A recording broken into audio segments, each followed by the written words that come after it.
Good day. Welcome back to another episode of I Am Vulnerable podcast. Excuse me.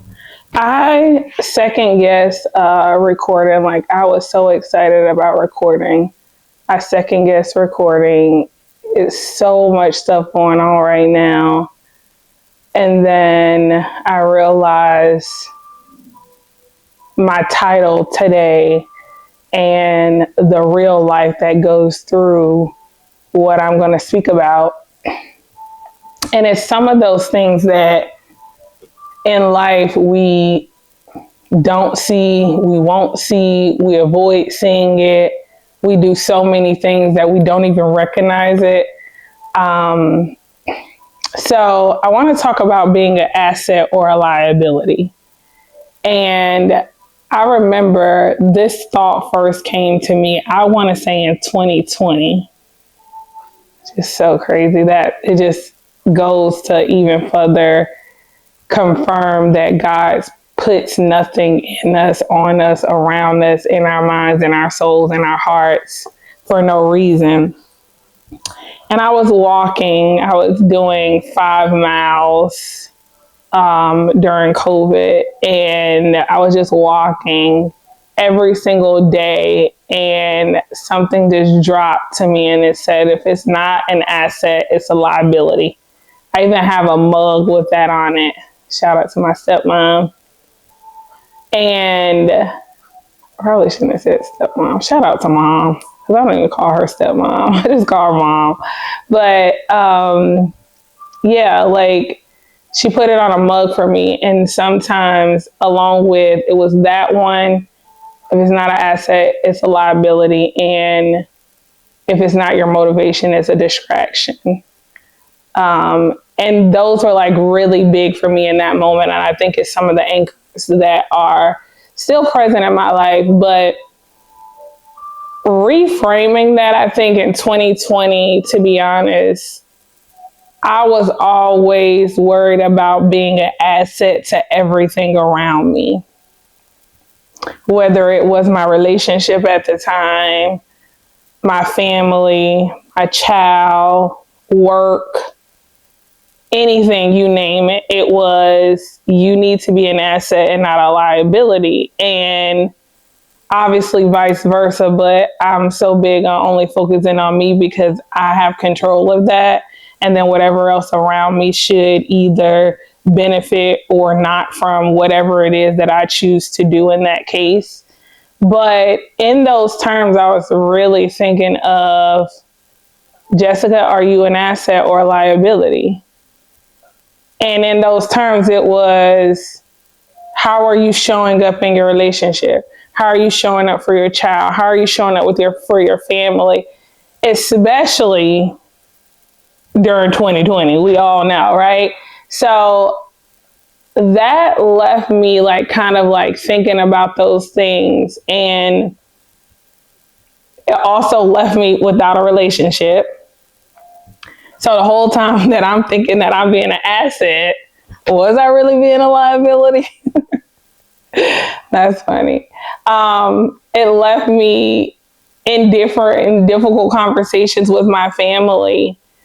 We were all trying to figure things out, but we grew from it. But all that to say, the way that I look at being an asset or a liability now, we think about that in terms of, like I said, your family, your relationships, your job, your career, or anything that you're building or doing. Like, you want your friends, right? You want to be an asset. But today I paused to reframe that, to rethink that. And obviously life shows up and it's in different places that you are now in a different place than you were even when a thought could have arrived, or when these words came to us. Like, a lot of times, like, assets and liabilities, we think about financial terms. You know, like, what things do you have that are assets? What things do you have that are liabilities, especially when you're talking about your finances and budgeting?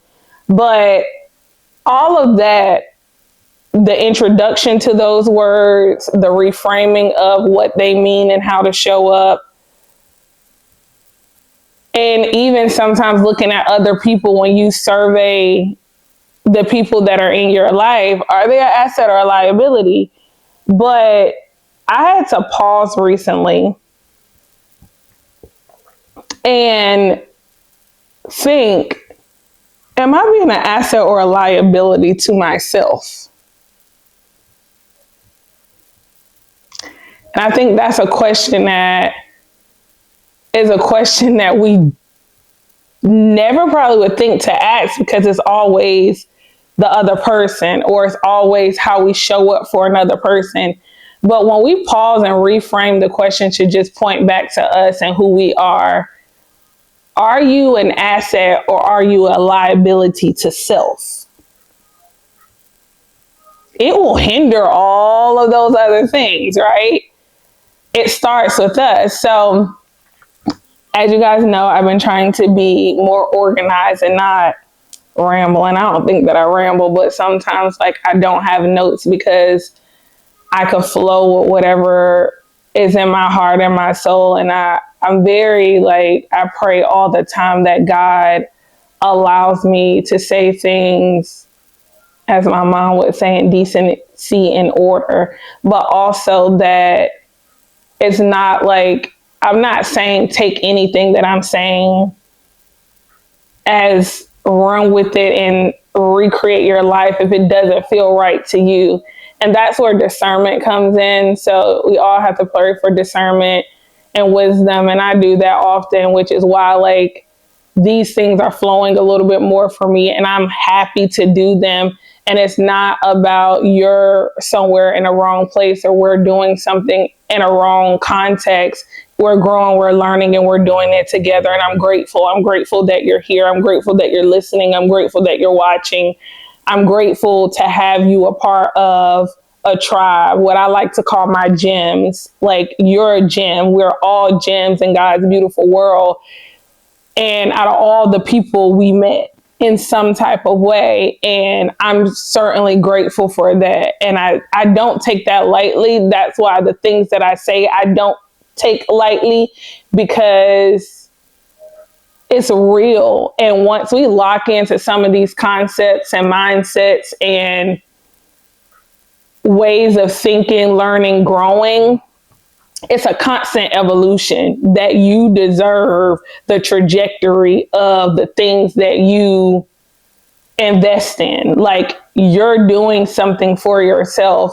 And goes back to like me saying like, no, I don't want to record, but it's like, you need to record, because if you're not, let me not skip forward. So anyway, so thinking about like these things and how we get to the point, like, are we disciplined in our future? Like, how is it to our peace? Like, how are we, like, with our walk with God? Like, all of these things are the things that we can in turn be assets to ourselves when we do. And then there are other things we can be a liability to our own growth. And those are the things that sometimes make us pause, but it's not in a harsh way.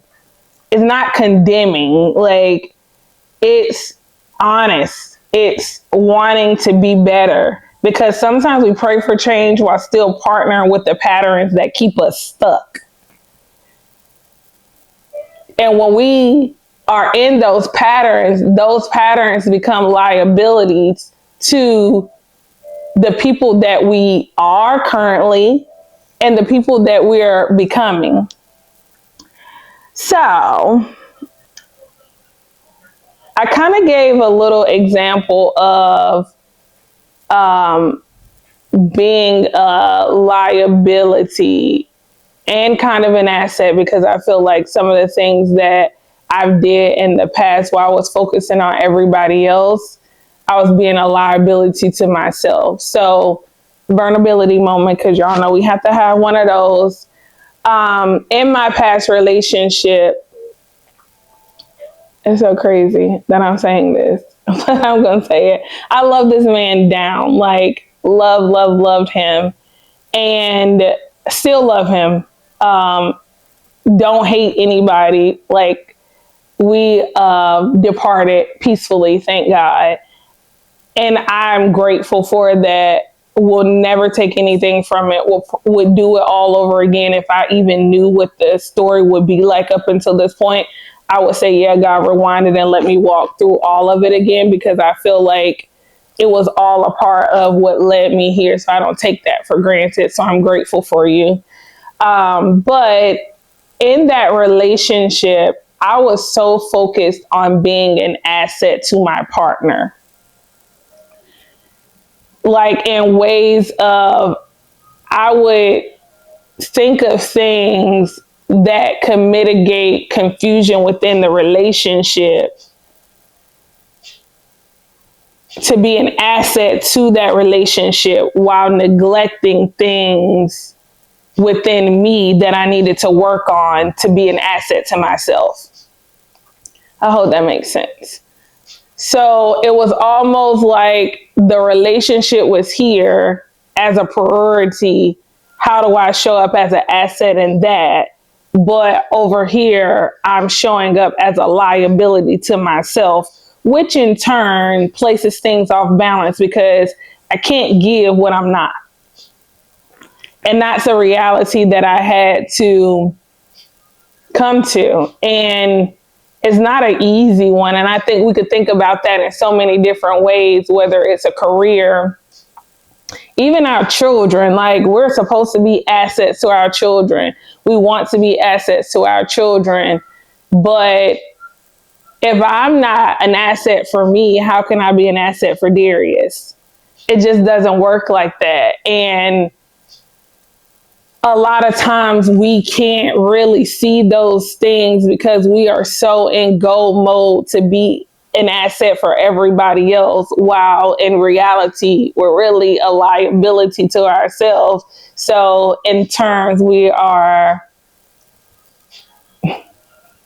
partially an asset to them, right? Or because our intentions are good, right? We want to do those things. We want to come from those places. But we have to stop and pause and ask ourselves, like assess yourself. What does that mean to be an asset to yourself? And these could be the adds of value, stability, growth, peace. A lot of times while I was striving in a lot of ways to be an asset in all of the things that I've named, I had no peace. It was chaotic.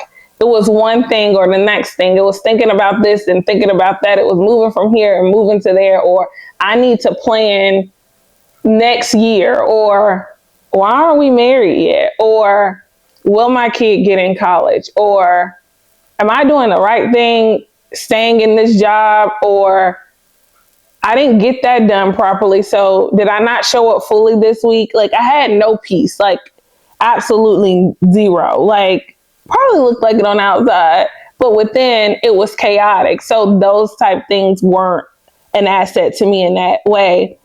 So when we think about that, being an asset to yourself means your choices are cooperating with your prayers. And when I say that your choices are cooperating with your prayers, it's funny because my mom and I were speaking today, and I had to kind of apologize to God because I'm like, God, sorry, I'm about to say this, but we get to the point sometimes that we pray, and it's just like, okay, God, do it. You got it, God. Like, you take care of it. You do it. But are your actions cooperating with the prayers that you're asking God for? What does that look like to you? Like, it's a partnership. It's a, yeah, we locked in. It's a handshake. So if your prayers aren't cooperating with your actions and your choices, that then becomes blurry. But once you know that your choices are cooperating with your prayers, that's how you know that you're an asset to yourself. And again, we're not talking about other people. We're talking about being an asset to ourselves. Because I'm pretty sure we all kind of, I don't know. I'm not going to say that. I can't speak for everybody else. But I would just give you some little tidbits of what being an asset to yourself may look like. Telling yourself the truth. Keeping promises to yourself. Resting before burnout. Choosing peace over chaos. Not entertaining what weakens you. That's so massive. Feeding your mind what strengthens you. Setting boundaries without guilt. Managing money with intention. Taking care of your body. Not consistently abandoning yourself to be chosen by others. And honoring the life God entrusted you with. You know, sometimes being an asset to your life and to yourself is glamorous. And sometimes it's staying in the bed. Sometimes it's saying no. Sometimes it's saying, I don't know. Sometimes it's saying, I did my best. And that's all okay. But you start. It's not, will you get here today or will you get here tomorrow? It's constant evolution. So, well, we could talk about assets all day, right? Let's talk about how you be a liability to yourself, because I think this part is what really hit me, because I kind of gave you guys the story up front, but it is so easy to subconsciously be a liability to oneself. I'm going to sip for that.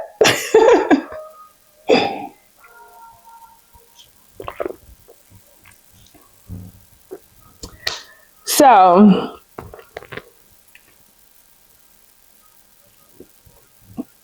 a liability to self sometimes can look like self-betrayal, procrastination on what matters, which goes to me almost not recording,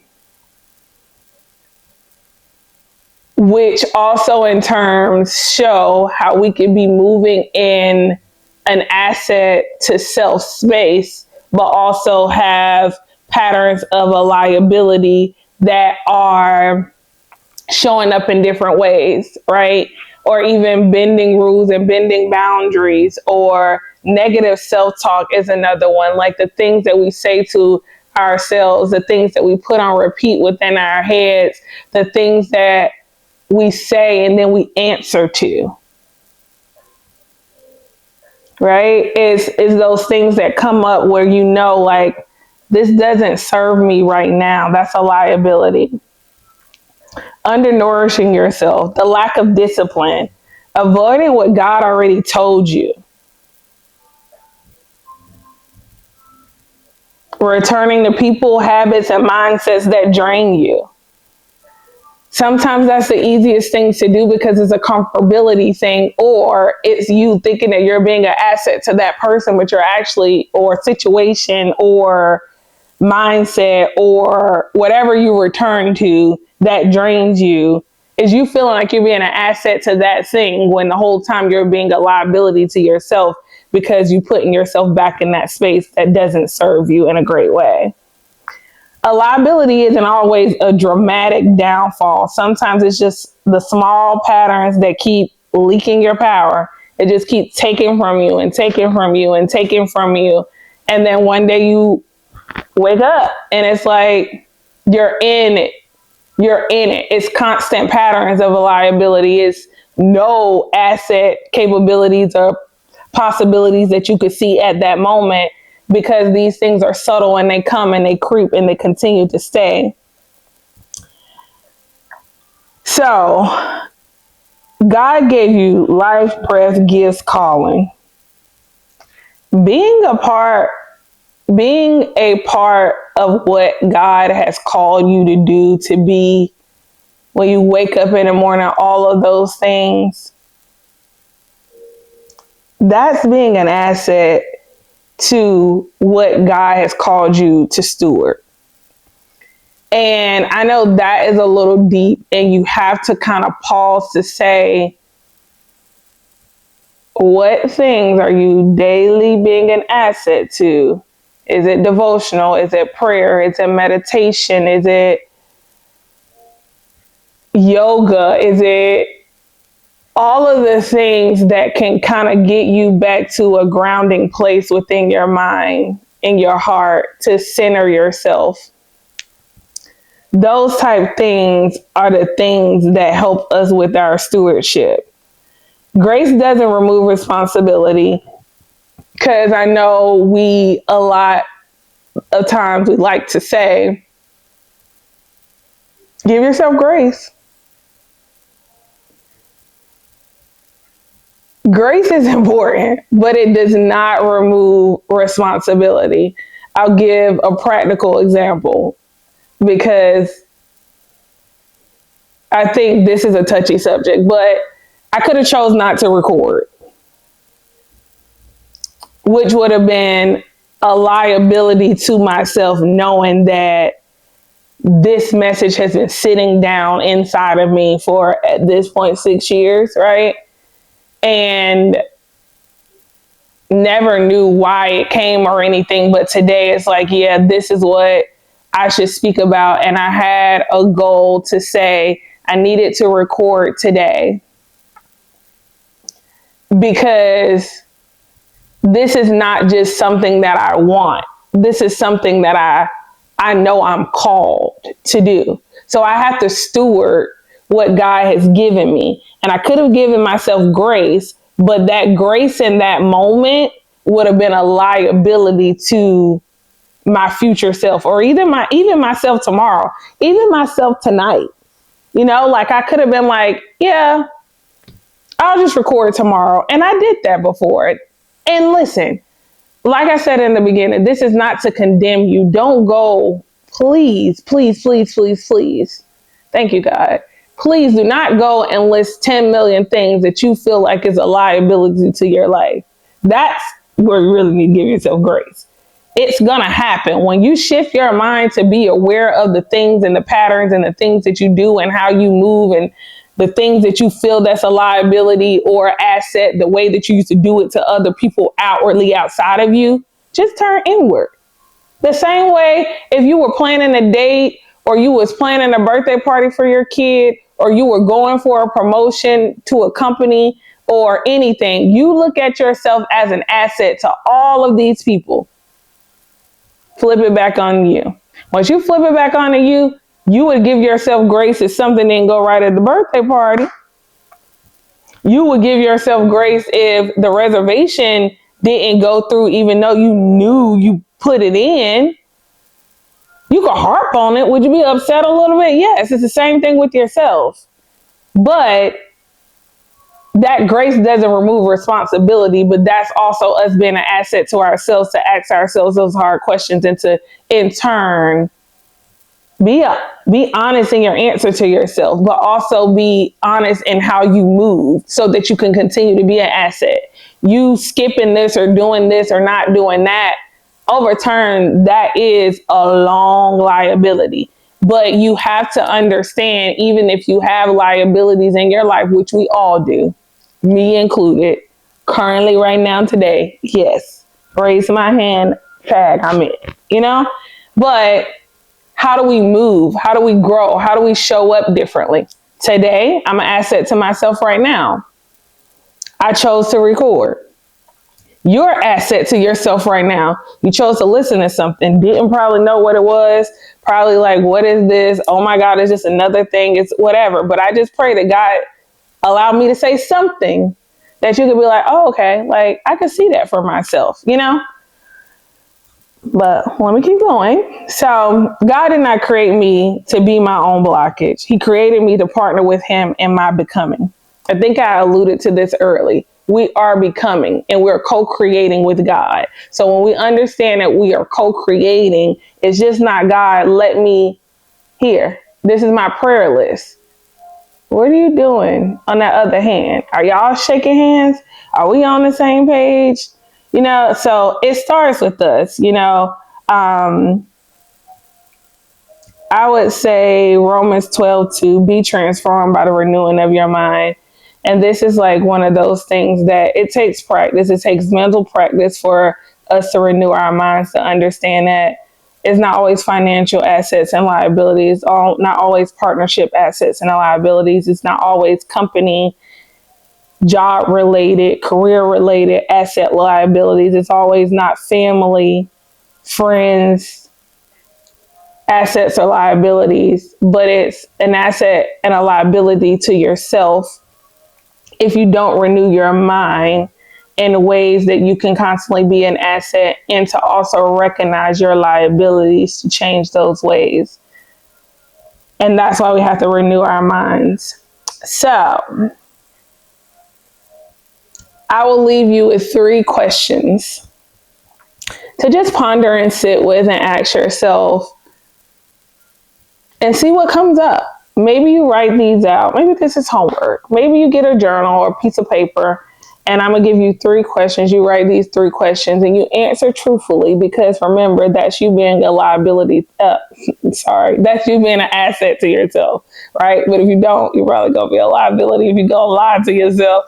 But tell the truth. Be honest with yourself. Like nobody has to know. It doesn't have to be a piece of paper. It could be in your notes. And I challenge you, if you are within a relationship, ask your partner to do with it. I would challenge you if you get into a place where your kids are growing up and they're a little bit older, throw a couple of these questions to them or maybe one just to allow them to ponder on. My son currently is 18 and I look for ways that we could weave in these conversations in his growing because it takes a lot to undo. It takes a lot to peel back the onion. And not saying that he won't have to, but I think sometimes when we start renewing our minds early on in life, it kind of helps us to continue to reshape and allows you to look at life in a different way. But let's see. Where am I adding value to my own life?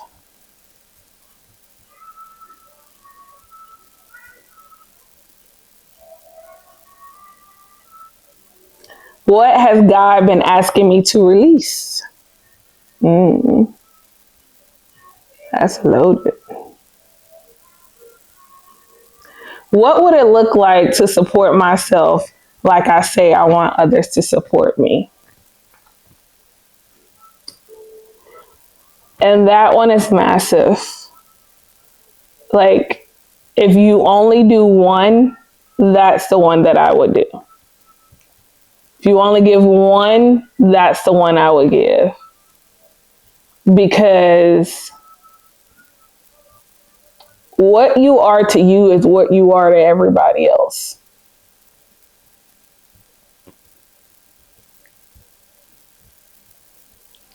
So,